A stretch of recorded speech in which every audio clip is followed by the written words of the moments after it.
우리 함께 보실 말씀은 요한 1서 2장 우리 18절에서 29절 말씀입니다.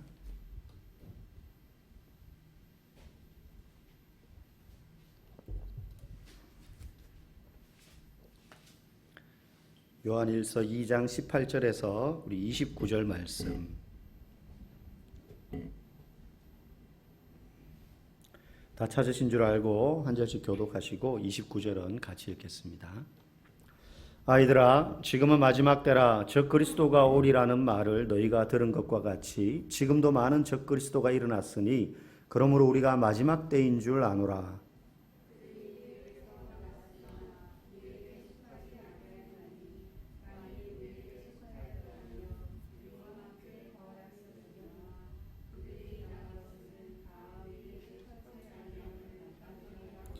너희는 거룩하신 자에게서 기름 부음을 받고 모든 것을 아느니라.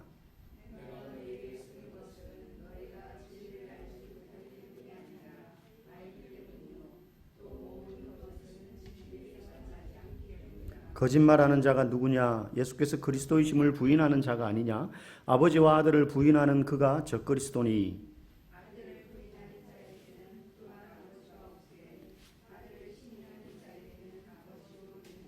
너희는 처음부터 들은 것을 너희 안에 거하게 하라. 처음부터 들은 것이 너희 안에 거하면 너희가 아들과 아버지 안에 거하리라.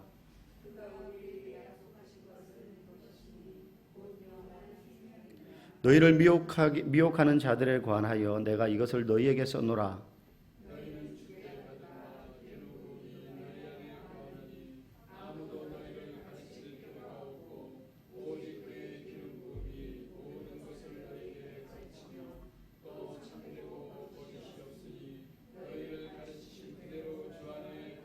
자녀들아, 이제 그의 안에 거하라. 이는 주께서 나타내신 바 되면 그가 강림하실 때에 우리로 담대함을 얻어 그 앞에서 부끄럽지 않게 하려 함이라. 너희가 그의 의로우신 줄을 알면 의를 행하는 자마다 그에게서 난 줄을 알리라. 아멘.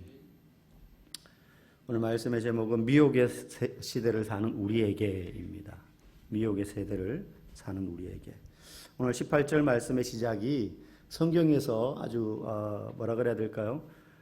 좀 특이하게 재미있는 호칭으로 시작합니다. 뭐라고 시작합니까? 아이들아, 이렇게 말합니다. 이게 성경을 읽다가 보면 번역을 좀 점잖게 해놨어요. 보면 그 당시 유대인들 성경이 쓰여졌던 언어가 이제 헬라어 중에서도 이렇게 학문적이고 귀족들이 쓰는 언어가 아니라 그냥 장터에서 일반 서민들이 막 쓰는 언어의 수준의 단어를 차용해서 성경을 헬라어로 기록을 했거든요, 사도들이. 그래서 점잖은 단어들보다는 때로는 원색적이고 즉각적으로 들으면 바로 이해될 만한 누구라도 그렇게 쉬운 단어로 쓰여졌습니다. 그런데 이게 이제 번역이 되는 과정에서 각 나라 말로 우리 성경도 그렇지만 좀 이렇게 점잖게 뜻은 통하지만 좀 점잖은 언어로 단어로 표현된 것들이 많이 있는데 오늘 이 아이들아 이게요 원래 원문의 의미를 되살리면 어린이 여러분 이런 뜻입니다. 어린이 여러분 주일학교 아이들 가르치는 것처럼 지금요 요한 사도가요 이 서신서를 받아보는 여러 지역의 교회 성도들을 일컬어서 말하는 게 어린이 여러분. 그렇다고 해서 지금 이 내용을 주일학교 아이들을 대상으로 지금 쓰는 게 아니거든요. 여기서 말하는 아이들아 하는 건요, 영적인 어린이들을 말해요. 영적 어린, 영적으로 어린 성도들. 성도들 중에도 한 교회 내에 보면 뭐 사람이 판별하고 분간하는 것은 절대적이지 않지만 분명히 하나님이 보실 때에도 영적으로 어른인 사람과 영적으로 어린 사람이 분명히 있을 겁니다. 우리가 어느 정도 보아도 좀 그런 구분들이 될 때가 있는데 여러분 자신은 스스로 영적으로 어른이라고 생각하십니까? 어린이라고 생각하십니까? 제가 지금 여기서 어른이라고 생각하는 분 손 들어보세요. 그러면 아무도 손 안 들고 한국 사람은 그러면 다 어린이라고 생각하는데 그래서 다음 주까지 한번 심각하게 고민해 보시고 내가 영적 어른인가 어린인가 스스로 한번 자문자답을 해보시면 좋을 것 같아요. 지금 요한이 왜 이런 표현을 하는가? 성도들을 다 어린애 취급해서 이렇게 말하는 게 아니에요. 개중에는 정말로 어른과 같은 깊은 뿌리를 내린, 믿음의 뿌리를 내린 어른과 같은 성도들이 당연히 있지 않겠어요? 그럼에도 불구하고 아이들아, 영적으로 좀 어린 여러분 이렇게 표현하는 것은 미혹하는 이들이 주변에 많기 때문에 그들로부터 우리가 조심해야 된다. 그래서 당부하고자 하는 표현으로 이렇게 하는 거예요. 영적인 어른이라고 자부하는 사람들도요, 미혹하게 하는 사람들 앞에서 판판이 넘어지는 경우들이 있거든요. 그래서 누가 보더라도 저 사람 참 영적으로 어른이다. 그렇게 누군가가 호칭한다 하더라도 스스로 무엇과 같이 생각해야 돼요? 어린이라고 생각하고 항상 조심해야 되는 거예요. 그래서 경각심을 불러일으키는 의미에서 이렇게 지금 요한이 부르고 있는 겁니다. 그럼 여기서 미혹하는 이들을 지금 요한이 무엇이라고 표현하느냐 하면 우리가 잘 알고 듣고 또 뭔가 약간 좀 부정적인 느낌이 강한 적그리스도라는 표현을 써요. 적그리스도. 우리는 적그리스도 그러면 신앙생활하고 또 이런 데 오랫동안 익숙해지신 분들은 딱 떠오르는 단어가 뭔가 좀 무섭잖아요. 적그리스도, 사탄의 우두머리 뭐 이런, 그죠?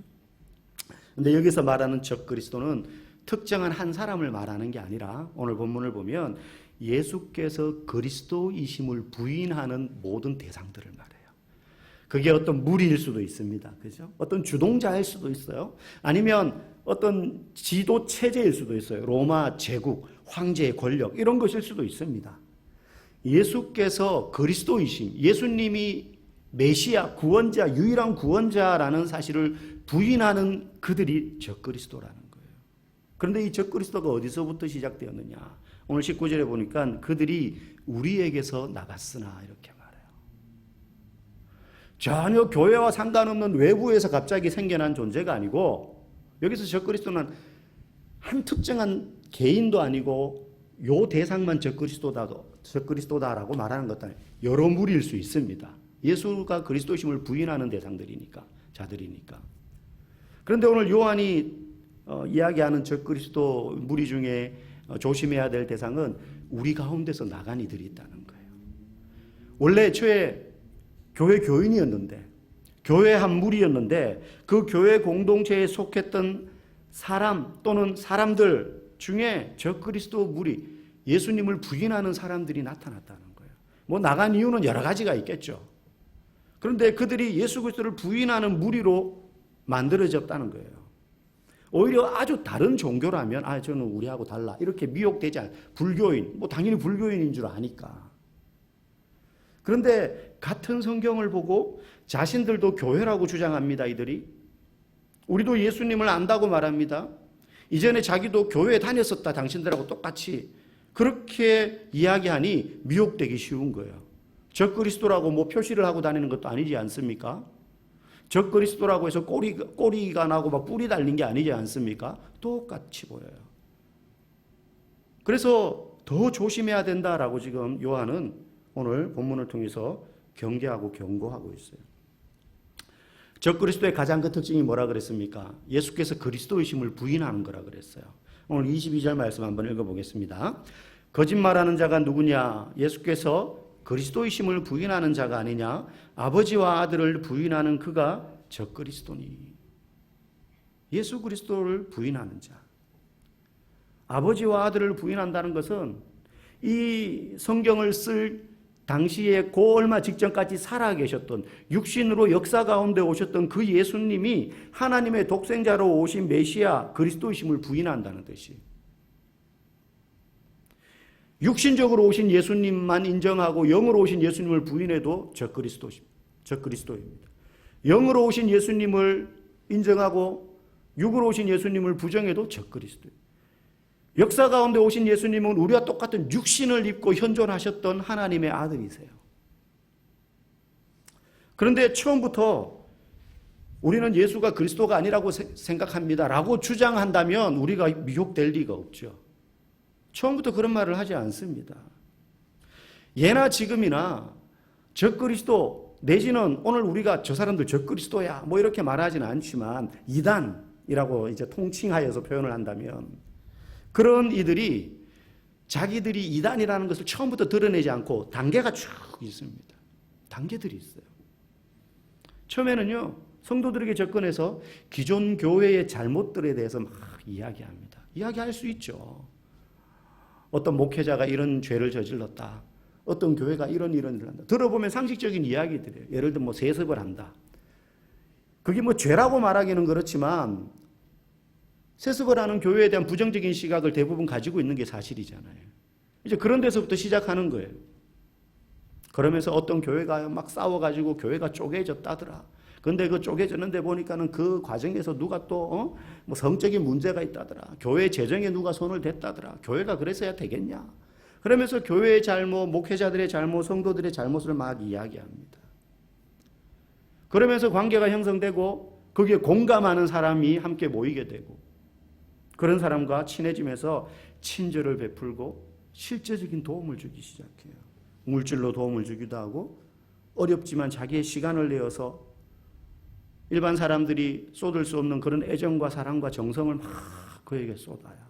신뢰관계를 맺게 되는 것이죠. 그렇게 하면서 공감대가 형성되고 신뢰관계가 어느 정도 만들어지면 이제 성경을 공부해 보자고 해요. 성경을 공부해 보자. 근데 그냥 성경 공부하자 그러면 대부분의 성도들이 별로 흥미를 못 느낍니다. 우리 교회도 성도들한테 제가 저랑 같이 성경 배워봅시다 그러면 그걸 해야 된다는 건 아는데 굉장히 다들 부담스러워 하세요. 그런데 이들은 어떤 식으로 접근하느냐 하면 성경책을 딱 가지고 와요. 그리고는 이 사람이 10년을 교회를 다녔던 20년을 교회를 다녔던 교회에서 잘 설교를 통해서나 성경 공부를 통해서 접해보지 못했던 성경 구절들을 들이댑니다. 그런 구절들을 들이대면서 기존 교회에서는 다루지 않은 듯한 구절들을 가르쳐주면서 사실 이 구절에 이런 굉장한 비밀이 숨겨져 있어. 이 구절은 이런 뜻이야. 물론 그게 다 잘못된 거예요. 틀린 해석이거든요. 근데 모르니까 이 사람은 교회에서 이런 말씀을 잘 안 들어봤으니까 한 번도 교회에서는 이게 중요하다고 가르치지도 않았는데 막 여기에 비밀이 있는 듯이 설명을 하니까 이렇게 중요한 구절이 있는데 왜 이런 걸 교회에서 안 가르쳐 줬을까? 이미 그 앞에 교회에 대한 부정적인 시각에 대해서 공감대가 형성되어 있어요. 그러면서 여기에 특별한 비밀이 숨겨져 있는 것처럼 막 가르치면서 이건 내가 다니는 그 교회에서만 가르쳐 주는 거라는 거예요. 그러면서 여기에 가야지 배울 수 있다. 근데 이제 네가 다니고 있는 교회 목회자한테 절대 이야기하지 마라. 이게 꼭 들어갑니다. 절대 교회 목회자한테 이야기하지 마라. 그러면서 이제 데리고 가는 거예요. 바로 신천지인들이 모이는 교회로 데려가지 않습니다. 카페 아니면 어떤 공부방 그냥 좀 이렇게 대중적인 모임 거부감 없이 갈 수 있는 그런 장소에서 만나는 거예요. 일주일에 한 번씩 2주일에 한 번씩. 그러면서 자기들 교리들을 뒷받침하는 엉뚱한 성경 구절들을 막 가르치는 거예요.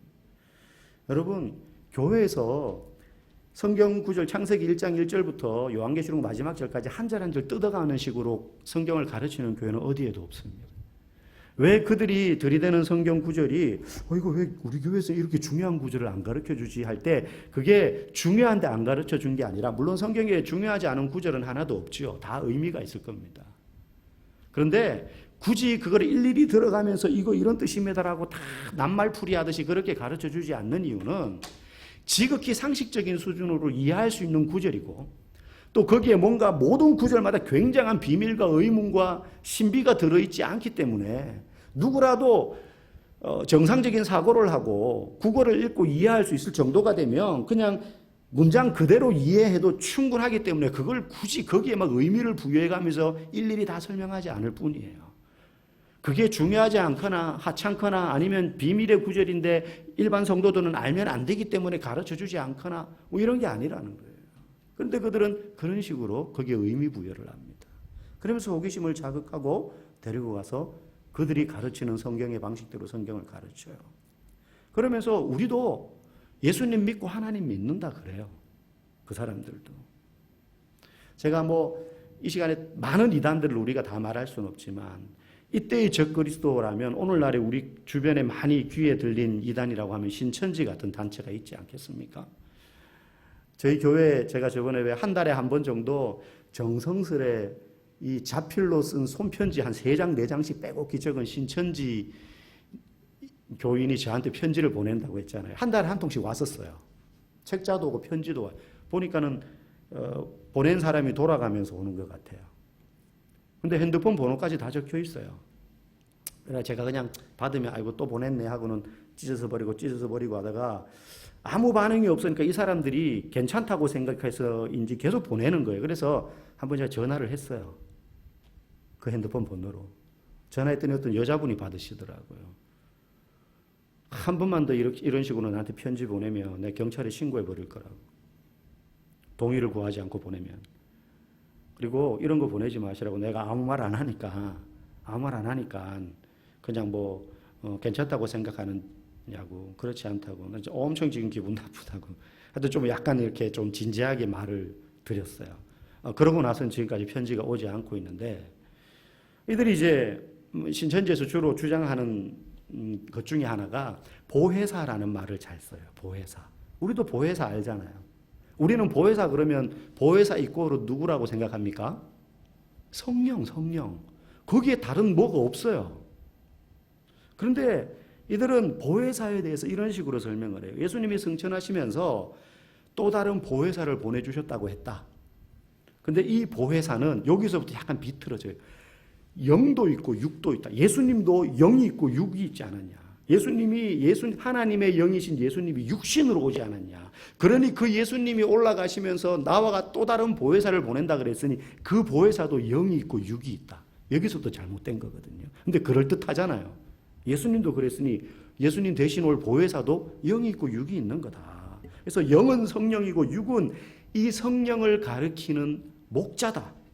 근데 이들은 불러요. 약속의 목자라고 불러요. 약속의 목자. 이 약속의 목자를 다른 말로 이들은 보혜사 선생이다라고 말해요. 보혜사를 가르치는 선생이다. 그러면서 이 성령과 보혜사는 호칭만 다를 뿐이지 둘은 하나다. 똑같다. 그러면서 이 보혜사 선생, 약속의 목자가 누구냐? 끝에 가면 이만희 선생님이다. 이렇게 되는 거예요. 근데 지금 제가 이렇게 말하니까 무슨 이만희가 이렇게 받아들이시잖아요. 근데 그 보혜사가 이만희다까지 가는 기간이 길어요.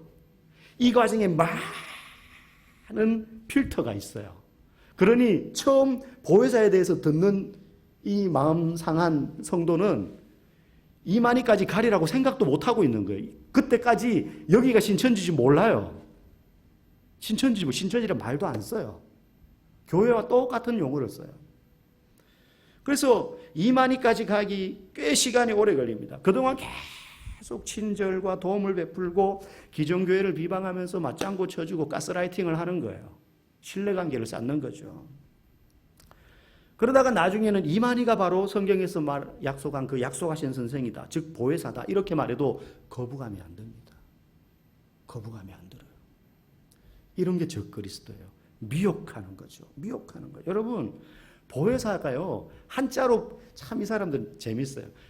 한자로 쓰면 단어 그대로 하나하나 풀면 은혜로 보호하시는 선생님 이런 뜻 맞아요. 보혜사. 한자로 보면 글자 그대로 그런 뜻이거든요. 이만희가 그런 사람이라는 거예요. 근데 여러분, 이 보혜사라는 말이 성경에 보면 4번 등장해요. 4번 등장하는데 요한복음에만 4번 등장합니다. 우리가 주일마다 예수님 공생애 보는데 요한복음을 좀 많이 보잖아요. 한번 보실까요? 14장 16절에 같이 읽어봅시다. 내가 아버지께 구하겠으니 그가 또 다른 보혜사를 너희에게 주사 영원토록 너희와 함께 있게 하리니. 또 다른 보혜사를 너희에게 주겠다. 그 다음 14장 26절 보혜사 곧 아버지께서 내 이름으로 보내실 성령 그가 너희에게 모든 것을 가르치고 내가 너희에게 말한 모든 것을 생각나게 하리라. 앞에 말한 보혜사, 두 번째 말한 보혜사가 누구라는 거예요? 곧 아버지께서 내 이름으로 보내실 성령이다라고 말을 해요. 그 다음 요한복음 15장 26절에 시작. 내가 아버지께로부터 너희에게 보낼 보혜사 곧 아버지로부터 나오시는 진리의 성령이 오실 때에 그가 나를 증언하실 것이요 라고 말해요. 그 다음 16장 7절 그러나 내가 너희에게 실상을 말하노니 내가 떠나는 것이 너희에게 유익이라. 내가 떠나가지 아니하면 보혜사가 너희에게로 오시지 아니할 것이요 가면 내가 그를 너희에게로 보내리니. 근데 쭉 넘어가서 요한복음 16장 7절 이후에 13절에 보면 이 보혜사에 대해서 설명해요. 시작. 진리의 성령이 오시면 그가 너희를 모든 진리 가운데로 인도하시리니 그가 스스로 말하지 않고 오직 들은 것을 말하며 장래일을 너희에게 알리시리라. 여러분, 이 구절을 보면 보혜사는 누구라는 걸 명백히 알 수 있어요. 성령이 성령. 다른 해석의 여지가 없어요. 근데 이들은 한자를 봐라. 선생이다, 선생. 그러면서 그 선생을 계속 이만희, 약속의 선생, 약속의 목자, 보혜사를 가르치는 선생, 이렇게 계속 말하는 거예요. 그래서 신천지의 지도 이렇게 공부를 가르치는 선생급 되는 사람들을 보면 이분들은 굳이 한문 성경, 한글 성경만 고집을 해요. 제2, 제3, 제4의 번역서잖아요. 지금 우리가 보는 건. 근데 가장 성경의 뜻을 명확히 알려면 원문을 봐야 되는데 이 사람들 원문 아예 무시합니다. 여러분, 한자 이전에 보혜사라는 단어를 표현한 헬라어가요, 파라클레토스라는 단어. 여기서 라틴어 파라클레투스가 나오고요, 영어의 파라클리츠라는 단어가 나왔는데 이게 무슨 뜻이냐면 대변인, 중재자, 위로자, 대언자 이런 뜻인데 현대적으로 설명하면 그냥 변호사예요, 변호사. 변호사란데 변호인 이런 뜻이에요. 우리가 죄를 지었어요. 피고가 되었어요. 판사 앞에 섰습니다. 법정에서 내가 나를 변호하는 게 아니라 누가 나를 대신 변호해줘요? 변호인이 대신 내가 무죄라는 사실을 계속 변호해 주는 거죠. 그 판사가 누굽니까? 하나님이세요. 피고는 우리예요. 그럼 우리를 변호하시는 이분이 누구예요? 예수님이죠. 예수님이 이 사람이 죄를 지었지만 영적인 관계에서 이 사람 무죄입니다. 우리의 변호인 역할을 계속 해준다는 거예요. 그러니 보혜사는 누구예요? 성령이시고 이꼴 예수님이 예수님, 삼위일체. 예수님께서 죄인인 우리의 죄를 하나님 앞에서 변호해 주시는 분이다, 이런 뜻이에요. 여러분, 우리가 지금 요한일서를 보잖아요. 지난번에 보았던 요한일서 2장 1절에 이런 구절이 있어요. 우리 같이 읽어봅시다. 만일 누가 죄를 범하여도 아버지 앞에서 우리에게 대언자가 있으니 곧 의로우신 예수 그리스도시라 라고 되어 있죠. 근데 여기 대언자라고 되어 있지만 여러분이 가지고 있는 성경책을 한번 보시면 거기에 숫자나 뭐 이렇게 괄호로 숫자 3 이런 식으로 표현되어 있을 거예요.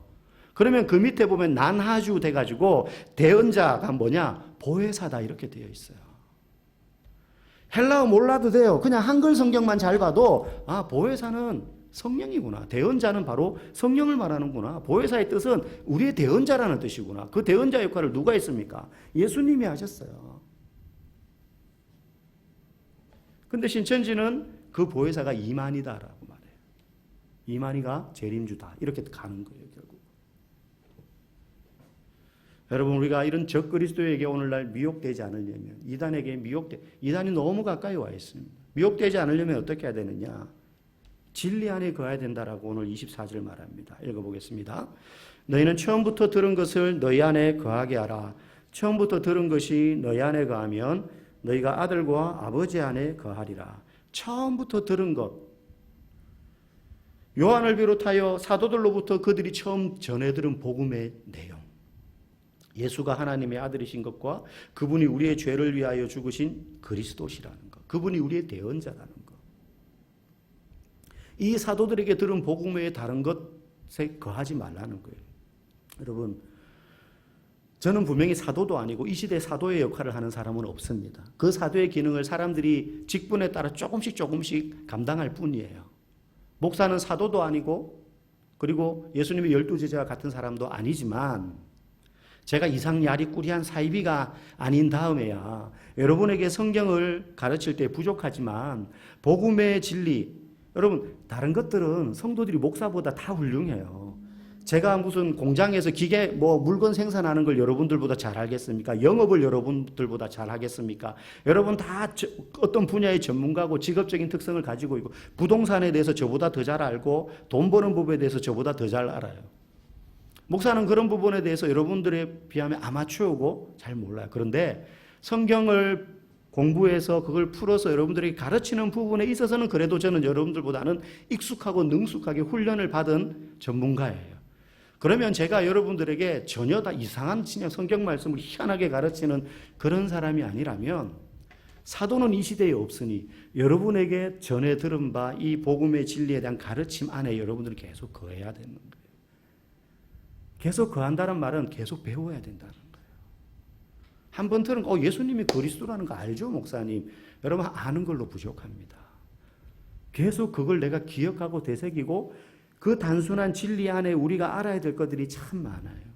그것들을 계속 배워가야 되는 것입니다. 그래서 27절, 28절에도 계속해서 너희를 가르치신 그대로 주 안에 거하라. 자녀들아 이제 그의 안에 거하라. 거하라. 머물러야 됩니다. 붙잡힌 바 되어야 되는 것이죠. 여러분, 우리가 미혹되지 않으려면 가르침 받은 것에 거하는 것 너무너무 중요합니다.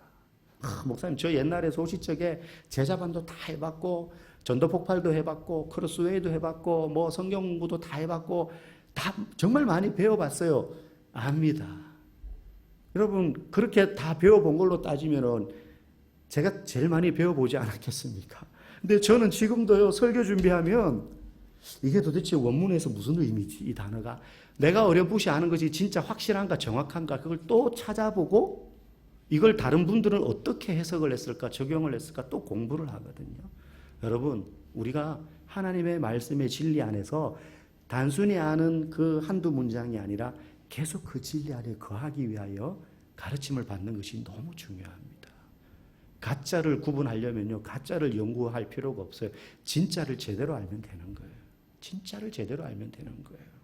저와 여러분들이 이 가르치심, 처음 들은 그 주의 귀한 가르침 안에 여러분들이 계속 머무르고 거하고, 그렇게 해서 이 시대에 미혹의 영에 미혹받지 않도록 믿음의 뿌리를 그리스도에게 깊이 내리며 살아가는 건강한 그리스도인들 다 될 수 있기를 주님의 이름으로 축복합니다.